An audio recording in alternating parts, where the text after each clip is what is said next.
नमस्कार, जय हिंद, जय Bharat and welcome to deaf talks. This is Aditya Chint. हमारे साथ हैं ओमकार जी, जो हमको बताएंगे ये ममता दीदी जी के साथ वहां पर क्या हो रहा है। एज ए मैटर फैक्ट, जैसे मैं ये रिकॉर्ड कर रहा हूँ, हमको आई पैक करके बार बार फोन पे अपडेट्स आए जा रहे हैं कि कुछ ना कुछ यहाँ पर एक्सप्लोड हो रहा है। तो पहले समझते हैं।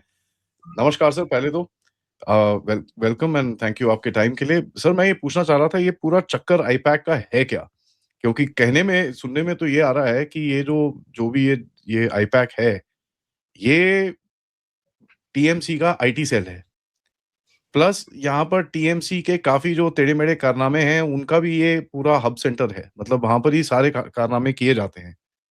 तो ये क्या इसकी सच्चाई है सर? ज़रा पहले इसके ऊपर बताइए, उसके बाद आगे चलते हैं। देखिए, आईपैक बेसिकली प्रशांत किशोर की संस्था है। और जब ये इन्होंने जन स्वराज बनाया और बिहार की पॉलिटिक्स में सक्रिय हुए, तो उन्होंने इसे प्रतीक जैन को सौंप दिया और खुद पॉलिटिकल पार्टी बना करके वहां पद यात्रा और फिर उसके बाद चुनाव लड़ा। और चुनाव में तो उन्होंने क्या कीर्ति पताका फहराई है, ये तो सभी जानते हैं। एक भी सीट नहीं मिली और दो को छोड़ करके बाकी सब कैंडिडेट की जमानत जब्त हो गई। बहरहाल, आज हम उसकी चर्चा नहीं कर रहे हैं। आज हम उनकी संस्था की चर्चा कर रहे हैं, जिसके नए मालिक जो हैं वो प्रतीक जैन हैं। 2021 तक के चुनाव में ममता बनर्जी को सलाह दे रहे थे, रणनीति बना रहे थे उनके लिए प्रशांत किशोर और उनकी टीम के बाकी लोग। उसमें प्रतीक जैन भी थे, बाकी लोग भी, कई नाम हैं। उसके बाद प्रतीक जैन ने उनका स्थान ले लिया और इनको बड़ा आलीशान घर दिया गया है कलकत्ता में रहने के लिए। जहां इनका दफ्तर है वो भी बहुत बढ़िया जगह है और अच्छा खासा स्टाफ है इन लोगों का।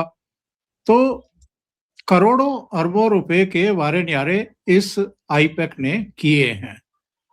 अब करीब 300 साढ़े 300 करोड़ के आसपास का हिसाब किताब तो एक बार प्रेस कॉन्फ्रेंस में प्रशांत किशोर ने ही दिया था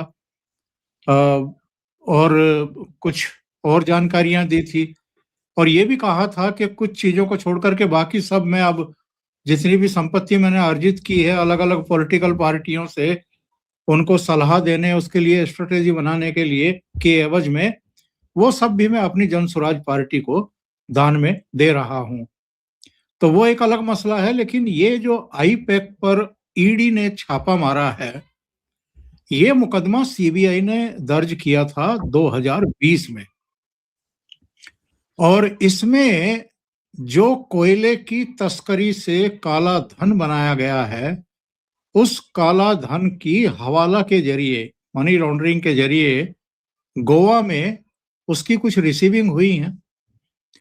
और ये 2020 से 2022 के बीच में हुआ है सारा कांड जितना भी था। वहां पर जो पैसा रिसीव किया गया है वो आईपैक के द्वारा किया गया है। उसमें कोई एक मांझी नाम के आदमी का भी नाम आ गया है और लगातार जांच पड़ताल चल रही थी। अब ईडी हो, सीबीआई हो, इनकम टैक्स डिपार्टमेंट हो या दूसरी एजेंसियां हो, वो राज्यों के मुख्यमंत्रियों से, पॉलिटिकल पार्टी की लीडरशिप से, उनकी सुविधा के हिसाब से तो छापेमारी करेगी नहीं या अपनी जांच को आगे बढ़ाएगी नहीं। बंगाल में चुनाव है कि नहीं है, इससे ईडी का क्या लेना देना है? या इससे पहले कोई कार्रवाई ही ना हुई हो, यानी 2020 में मुकदमा दर्ज होने के बाद से ईडी अब तक हाथ पर हाथ रख करके ही बैठी हुई हो और अचानक 2025 के बंगाल चुनाव से पहले सक्रिय हुई हो और आईपैक को जाकर के दबोचा हो, ऐसा भी नहीं है। इससे पहले भी मनी ट्रेल करते हुए जो एजेंसी होती है वो जगह जगह जाती है, वहां से दस्तावेज बरामद करती है, फिर उन दस्तावेजों के आधार पर आगे की कार्रवाई करती है। उनके लिंक कहाँ से जुड़े हुए हैं उनको जोड़ने के लिए फिर उसको ये जब्ती का, रेड का, पूछताछ का ये सारा एक उपक्रम, एक तरीका है। एमएलए एक्ट में सारी चीजें ऑलरेडी वहां पर हैं। लेकिन ममता बनर्जी जिस बदहवासी में लगभग दौड़ते भागते हुए प्रतीक जैन के यहां पर पहुंची और उनसे पहले उनका कलकत्ता का जो है पुलिस कमिश्नर पहुंच गया क्योंकि उनको पता लग गया कि ममता बनर्जी आ रही हैं, या उनको कहा गया होगा। अब पुलिस कमिश्नर पहुंचेगा तो फिर आसपास के पुलिस स्टेशन, जो उनके सीओ वगैरह हैं, सर्किल ऑफिसर हैं, जो दूसरे अधिकारी हैं, जो प्रशासनिक अधिकारी हैं, वो भी पहुंचेंगे अगर चीफ मिनिस्टर कहीं पहुंच रहा है तो, और बिना कार्यक्रम के अचानक पहुंच रहा है, इमरजेंसी कॉल है एक तरीके की। फिर वहां जाकर के इन्होंने जिस तरीके से कुछ दस्तावेजों को, फाइलों को, और यहां तक कि प्रतीक जैन के मोबाइल फोन को भी अपने कब्जे में लिया, उससे फिर शक पैदा होता है कि ममता बनर्जी अपनी जगह किसी और को भी तो भेज सकती थी इस काम को करने के लिए। इतना बड़ा रिस्क उन्होंने क्यों उठाया कि खुद चीफ मिनिस्टर रहते हुए, चीफ मिनिस्टर पद की एक प्रतिष्ठा होती है, गरिमा होती है, एक पोजीशन, एक स्टेटस होता है, और उसके साथ बहुत बड़ी एक क्रेडिबिलिटी, एक साख भी जुड़ी हुई होती है। उस सबको ममता बनर्जी ने दांव पर क्यों लगा दिया? और खाली वहीं से ग्रीन फाइल और कुछ दूसरे दस्तावेज और मोबाइल फोन और दूसरी चीजें नहीं हटाई वहां से उन्होंने। फिर वहां से वो भागी जहां पर आईपैक का ऑफिस है, उसके पिछले गेट से वो पहुंची, और वहां पर भी एक पूरा जमावड़ा कर लिया गया टीएमसी के कार्यकर्ताओं का। वहां वो 3 साढ़े 3 घंटे रही, और बहुत सारी फाइलें, बहुत सारे डॉक्यूमेंट जबरन वहां से हटा दिए गए ईडी के अधिकारियों की मौजूदगी में। तो ऐसा क्या था जो मुख्यमंत्री के सचिवालय में किसी कोने में नहीं रखा जा सकता था, या टीएमसी कार्यालय में कहीं नहीं रखा जा सकता था, या अभिषेक बनर्जी के घर में या ऑफिस में नहीं रखा जा सकता था, जिसको आपने आईपैक के ऑफिस में और आईपैक के जो सर्वा है प्रतीक जैन, उनके घर में रखा ले जाकर के? तो सबसे बड़ा सवाल आदि जी यही है। दूसरी बात,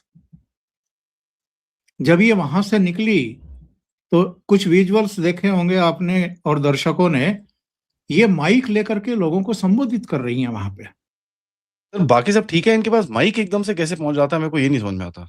वो सब लेकर के गई थी ना, मंगा लिया होगा, कह दिया होगा कि इंतजाम करो, मैं तो भाषण भी दूंगी यहाँ।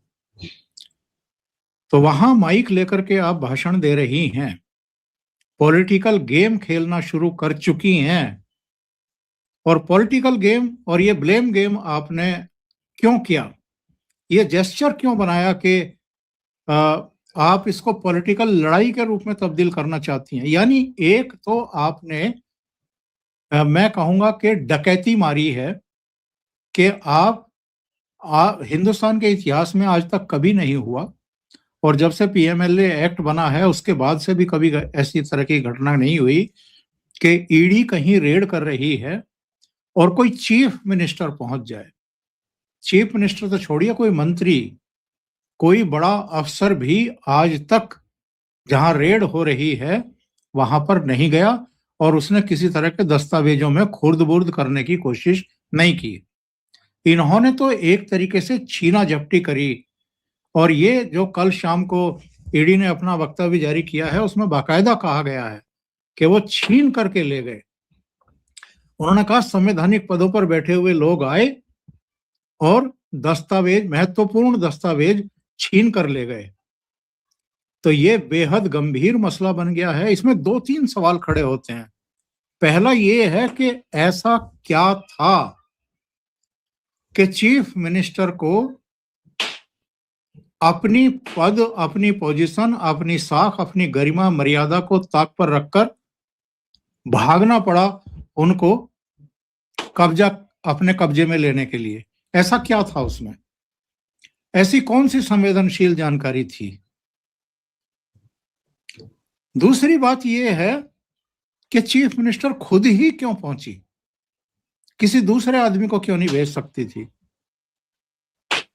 क्या इतनी महत्वपूर्ण चीज थी, या कुछ भी महत्वपूर्ण नहीं था, सिर्फ ड्रामा करना था? और बांग्लादेश में जो हिंसा हो रही है हिंदुओं के खिलाफ, उसका जो असर पश्चिम बंगाल के हिंदुओं पर हो रहा है, एसआईआर के बाद जो इतनी बड़ी संख्या में मतदाताओं के नाम कटे हैं, बांग्लादेशी और रोहिंग्या जिस तरीके से सिर पर पैर रख करके वहां से भागे हैं, और भारतीय जनता पार्टी और आरएसएस की जो कॉम्बिनेशन या जो समन्वय इस समय पश्चिम बंगाल में दिखाई दे रहा है, और जितनी आक्रामक मुहिम इस समय भारतीय जनता पार्टी की चल रही है, खुद अमित शाह पहुंच गए, संघ प्रमुख पहुंच गए, उससे ममता बनर्जी को लग रहा है कि ये जो 15 साल की एंटी इनकम्बेंसी है और ये जो चारों तरफ घटनाएं हो रही हैं जो उनके खिलाफ जा रही हैं, कहीं ऐसा ना हो कि इस बार पैर ऊपर को हो जाए। तो इसलिए वो पूरे कैडर को, अपनी पार्टी को, वर्कर्स को, अपने नेताओं को, सबको जो अभी तक ढीले पड़े हुए थे, जबकि चुनाव में 2-2.5 महीने का ही समय बचा है, उन सबको क्या सड़क पर झोंक देना चाहती थी, उतार देना चाहती थी, उनको मोटिवेट करना चाहती थी, एक बहाना ढूंढ रही थी कि किसी तरह से अगर हमें छेड़ा जाए तो हम उस मौके को अपॉर्चुनिटी की तरह लें और फिर सड़कों पर उतार दें सबको। क्योंकि मैं इसलिए कह रहा हूं कि आज ममता बनर्जी हजारों की भीड़ के साथ खुद भी सड़कों पर उतरी, एक शक्ति प्रदर्शन दिखाई दिया। और ये बड़ा आसान होता है जब आप किसी राज्य के चीफ मिनिस्टर होते हैं, व्हीकल्स को मैनेज करना, भीड़ को जुटाना, ये सब बड़ा आसान हो जाता है। जो टिकटार्थी है उनको इशारा करो कि आपको इतने हजार लोगों को भीड़ जुटाना है, ला करके वो अपने आप जुटाएगा, क्योंकि उसको टिकट लेना है, उसको अपना कोटा पूरा करना है। इसी तरीके से यहाँ गृह मंत्रालय के बाहर 8 एमपी जो टीएमसी के थे, उन्होंने ड्रामा किया कैमरों पर। तो ये जो है, इसको पूरी तरीके से पॉलिटिकल बैटल बना करके जो ढीले पड़े हुए अपने कार्यकर्ता और नेता थे, उनको संघर्ष में लाने का एक ड्रामा भी हो सकता है, एक रणनीति भी हो सकती है ममता बनर्जी की। और आईपैक के हेड को उन्होंने अपनी आईटी सेल का हेड क्यों बनाया? एक सवाल तो ये भी उठेगा ना। आपने उसको हायर कर रखा है रणनीति तय करने के लिए, चुनाव प्रचार का तौर तरीका तय करने के लिए, लेकिन आईटी सेल का हेड भी उसी को क्यों बनाया? ताकि एक मुलम्मा चढ़ाया जा सके और ये एक विक्टिम कार्ड खेला जा सके अगर उसके खिलाफ कोई कार्रवाई हो, कि देखो राजनीतिक बदले की भावना से हमारी आईटी सेल के हेड के यहाँ छापे डलवाए जा रहे हैं, और वहां से जो हमारी रणनीति के कागजात हैं, दस्तावेज है, अमित शाह उनको उठवा रहे हैं, हमारे कैंडिडेट की लिस्ट उनके यहाँ थी, उसको उठवा रहे हैं। तो ये पूरी तरीके से एक पॉलिटिकल ड्रामा है, एक बहाना है, पॉलिटिकल जो एक ब्लेम गेम खेला जाता है वो तरीका है। इससे ये पता चलता है कि ममता बनर्जी चुनाव से और संभावित चुनाव परिणामों से बहुत ज्यादा डरी हुई है। सर यहाँ पर एक जो सबसे बड़ा जो मेरे को चीज दिखता है देखिए सर, इन्होंने ये ड्रामा करा पूरा, आईपैक में आपने अपना आईटी सेल बना रखा है, चलिए ठीक है, वो सब आपने पूरा लॉजिक बताया, ठीक है। इसके अंदर कोल स्कैम का भी एक इशू है जो इनको जिस वजह से इनकी सुताई चल रही है इस टाइम पे, वो सब भी साइड कर देते हैं, वो रेगुलर है, ये है, वो सब ठीक है, ऑल राइट फाइन। सुनने में ये आ रहा है कि आईपैक टीएमसी का एकदम गढ़ है, अगर आईपैक गया तो टीएमसी खड़ी नहीं हो पाएगी, ये सुनने में मेरे को जो ग्राउंड लेवल पे लोग बता रहे हैं, इस पे क्या कहते हैं सर आप? बहुत ही महत्वपूर्ण सवाल आपने पूछा है। ये केवल उनकी रणनीति बनाने वाली एजेंसी मात्र नहीं रह गई है, बहुत सारे ऐसे काले कारनामों की जानकारी या गोडाउन कह लीजिए, वो सब आईपैक का दफ्तर जो है वो बना के रखा हुआ था ममता बनर्जी ने, ये सोच करके कि कभी अगर कोई छापा पड़ेगा तो या तो अभिषेक बनर्जी के घर पर पड़ेगा या टीएमसी कार्यालय में पड़ेगा, या जो संबंधित और लोग हैं उनके यहाँ, जैसे अभिषेक बनर्जी की पत्नी को भी ड्रिल किया गया है, पूछताछ की गई है, इनकी साली को भी पूछताछ की गई है। तो बहुत सारी कवायद ऑलरेडी हो चुकी है इस केस में। ये कोयला तस्करी का मामला है, ये काफी समय से इसकी जांच पड़ताल चल रही है। और आईपैक जो है वहां पर केवल रणनीति नहीं बनती है, केवल प्रचार का तौर तरीका और वो सब डिजाइन विजाइन नहीं किए जाते हैं, या यही तय नहीं होता है कि कहाँ कहाँ क्या क्या विज्ञापन देने हैं या कहाँ होर्डिंग्स लगने हैं, कहाँ क्या करना है। बाकी भी बहुत सारी चीजें जो है इन्होंने आईपैक के ऑफिस में ही डंप की हुई थी, या उसको। अब आप मुझे बताइए ना कि गोवा में 2022 में आप जाकर के चुनाव लड़ रही हैं, क्या है आपका गोवा में? नहीं, आधार क्या है? आपकी पॉलिटिकल पार्टी ने कभी गोवा में कोई काम किया है क्या? जमीन पर कोई काम किया है क्या? तो ये जो कोयला तस्करी से उपजा हुआ काला धन है, उसको आपको वाइट करना था, किस जरिए से करना था, कैसे करना था, वो सारी चीजें अब ईडी की पकड़ में आ चुकी हैं। और वहां पर जो हवाला के जरिए पैसा दिया गया, उसको किस तरीके से खपाया गया, वो सुनते हैं कि आईपैक को ही दिया गया, इसी के लोगों को दिया गया। तो अगर जहां वास्तव में आपने बहुत कुछ छिपाया हुआ है या डाला हुआ है, डंप किया हुआ है, आप प्रतीक जैन का मोबाइल फोन लेकर के क्यों गई वहां से?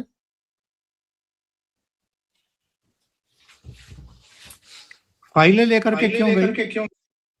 और फाइल जो लेकर के गई ग्रीन वाली, बाकी सारी जितनी भी चीजें थी, डॉक्यूमेंट थे जो वहां से उठाए गए या उनके ऑफिस से उठाए गए, वो तो जो बाकी के पुलिस के अधिकारी थे या उनका स्टाफ था सीएमओ का, वो ऐसे दबा करके गाड़ी में डंप कर रहा है।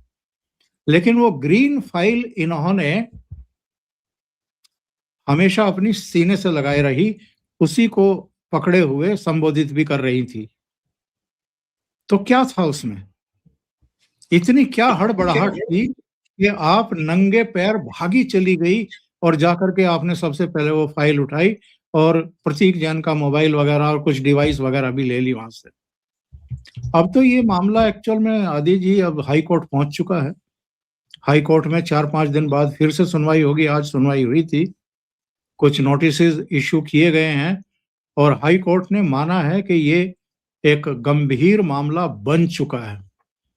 कोई चीफ मिनिस्टर जाकर के ईडी के छापा स्थल पर महत्वपूर्ण दस्तावेजों को खुर्द-बुर्द करे, कब्जे में ले ले, वहां से छीन करके भागे, इससे गंभीर मसला और कोई हो नहीं सकता है। आपने एक तरीके से जो संवैधानिक संस्थाएं, जो एजेंसियां हैं, उनके केवल काम में बाधा नहीं डाली है, आपने एक अराजकता का नया पैमाना स्थापित किया है। कल अराजकता का एक नया पैमाना स्थापित किया है डेमोक्रेटिक सिस्टम में। तो इसके बाद तो बहुत लोग प्रेरित होंगे साहब आगे चल करके।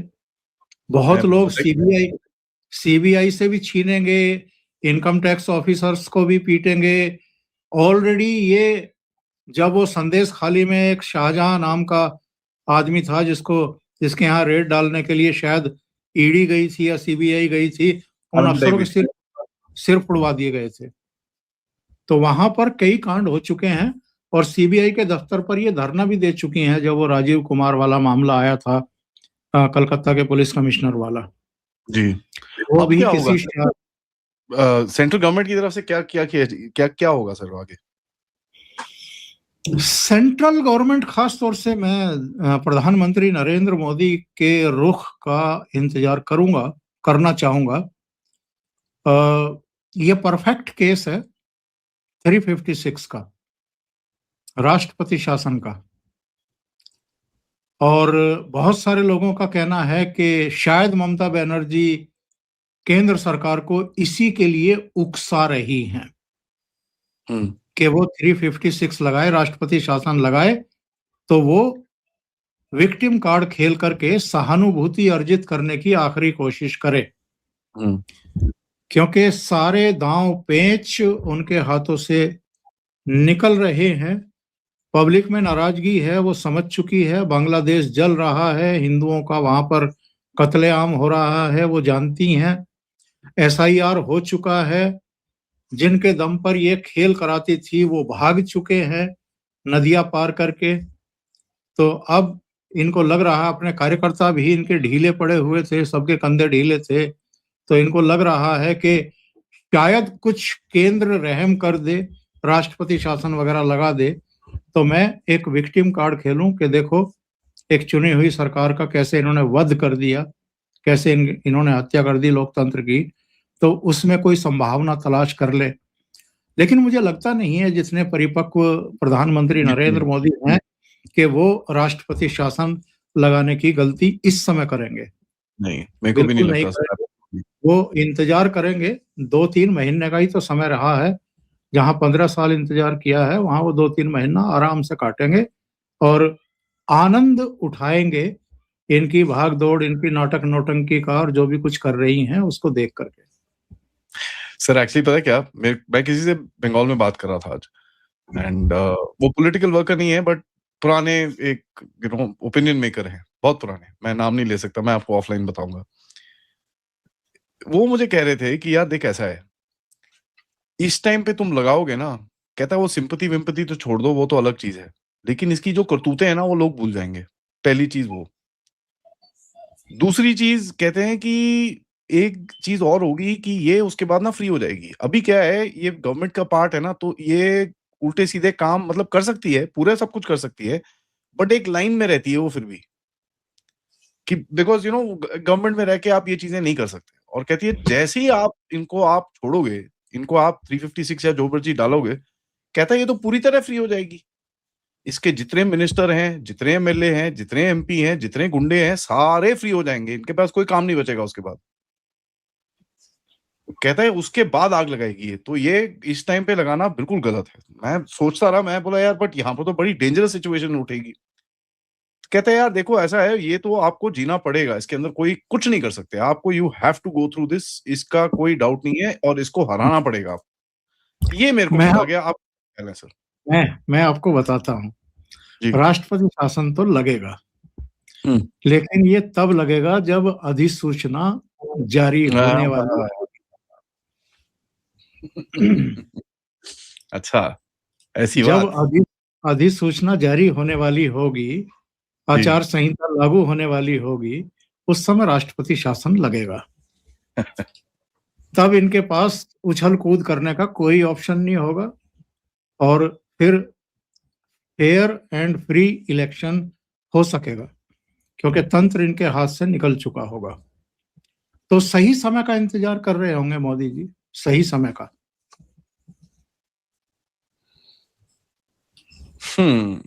आखिर में मैं सर एक एक एक सिंपल सा सवाल है, ज़्यादा डिफिकल्ट नहीं है, सिंपल सा सवाल है।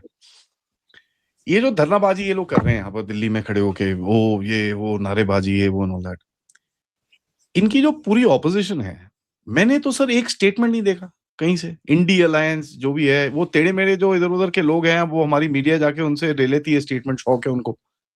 बट मैंने कहीं कोई एक कोई बड़े उससे बड़े लीडर से या कोई इंडिया अलायंस के किसी बंदे से कोई स्टेटमेंट ऐसा देखा नहीं कि साहब ओहो! ये तो पूरा वो है। अभी तक नहीं देखा, खैर बाद में आ सकता है, उसके अंदर कोई डाउट नहीं है। आपको ये क्या लगता है सर, ये जो अलायंस तो खैर अभी बची नहीं है, बट कांग्रेस और बाकी लोगों की तरफ से क्या इसमें प्रतिक्रिया दिख सकती है सर? ये तो टिट फॉर टैट वाला गेम चल रहा है इस समय। इंडिया अलायंस अगर सांसें ले भी रहा है तो, क्योंकि जब पटना में राहुल गांधी रैली कर रहे थे, वोट चोरी और एसआईआर का विरोध, तो कांग्रेस ने कुछ इंडिया अलायंस के घटक दलों को भी टटोला था कि वो आ सकते हैं क्या। तो उस समय मुझे बता दीजिए, ममता बनर्जी का कोई बयान आया हो तो? कोई बयान नहीं आया। राहुल गांधी 16-17 दिन तक घूम रहे थे बिहार में। किसी ने, इंडिया अलायंस के किसी भी घटक दल के नेता ने उनके सपोर्ट में एक बयान नहीं दिया। तो अलग-अलग राज्यों में सब अपने ही तरीके से, अपने ही एजेंडे और कार्यक्रम के साथ टहल रहे हैं, काम कर रहे हैं। कोई एक दूसरे के साथ खड़ा नहीं है, कोई एक दूसरे के यहाँ रैलियों में जा नहीं रहा है। अभी 14 दिसंबर को जो रामलीला मैदान में रैली की थी, राहुल गांधी, सोनिया गांधी और प्रियंका वाड्रा ने, उसमें भी कोई नहीं आया, कोई भी नहीं आया। सर वो तो मनरेगा की शरद रैली करने वाले थे 5 तारीख को। मनरेगा की बहुत बड़ी रैली होने वाली थी 5 तारीख को, वो तो हुई नहीं। ये तो अनाउंस करके गए थे न्यू ईयर के ऊपर कि साहब मैं जैसे ही वापस आऊंगा मनरेगा की बड़ी जबरदस्त रैली करेंगे हम लोग। हम एक गांधी का नाम वापस लेके आएंगे, पुरानी स्कीम पूरा इन्होंने अनाउंस किया था, उसके पोस्टर बैनर छप गए, सब कुछ हो गया। वो 5 तारीख की थी सर। आज मैं अगर मेरी आंखें खुली हुई हैं और मैं अगर जिंदा हूं इस टाइम पे, तो आज 9 तारीख है। पूरे देश में अभियान चलाने वाले थे आदि जी, केवल एक रैली की बात की पूरे। माफ लेकिन करें। लेकिन कहां से चलाएंगे? कुछ बचा है क्या पल्ले में? कुछ नहीं बचा है। कारवां लुट चुका है। पब्लिक साथ नहीं है, पब्लिक साथ नहीं है अब, और इनको ये एहसास हो चुका है। इसलिए मीडिया में भी जो इनका अपना इकोसिस्टम है, वो इनकी बयान को ब्रेकिंग न्यूज करके चलाता रहता है, लेकिन उसमें भी कोई दम नहीं है। उसको कोई देखना भी नहीं चाहता, सुनना भी नहीं चाहता। राहुल गांधी को भी कोई सुनना नहीं चाहता। इसलिए अब मीडिया की भी धीरे धीरे समझ में आ रहा है, लेकिन जो ठोक करके इनके साथ हैं, उनकी समझ में नहीं आएंगी ये चीजें।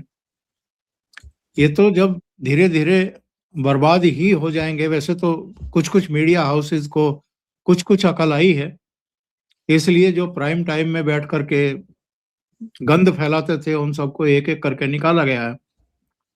लेकिन अभी भी कुछ तो हैं, कुछ तो लगे हुए हैं, जमे कुछ तो जमे हुए हैं अभी। थैंक यू सर आपके अपडेट के लिए, क्योंकि इसके ऊपर तो बड़ा मेरे को लगा नहीं था। मेरे को लगा था कि स्ट्रीट वायलेंस और ये सब चीजें होंगी, बट इस तरह की कन्फ्रंटेशन और इस समय के ऊपर आई मीन शाह साहब ने अच्छी गेम खेली है, मानना पड़ेगा इसमें। बिल्कुल। सही जगह पे एंड बहुत सही जगह पे मारा जाके। उन्होंने उन्होंने जो जाल फैलाया था, ममता बनर्जी उसमें आकर के खुद फंस गई है। आई मीन सही मारा है एकदम। बाप रे बाप, मान गए इस चीज को एकदम। बोलते हैं ना किसी के नर्व सेंटर, बोलते हैं ना कि आपने किसी का नर्व सेंटर उड़ा दिया, तो बाकी ये जो फ्रॉड वॉड करा है वो तो है ही है, उसके अंदर कोई डाउट नहीं है। बट उससे बड़ी चीज जो हुई है, जो आपने बताया है, उसका बड़ा महत्व है। थैंक यू सर, आपसे बात करके हमेशा कुछ नया सीखने को मिलता है। ऑडियंस सबसे रिक्वेस्ट है, वीडियो को लाइक करिए, सब्सक्राइब करिए और अपने ख्याल जरूर रखिएगा, क्योंकि ये खेल अभी खत्म नहीं हुआ है और ये खेल अभी बढ़ेगा। नमस्कार।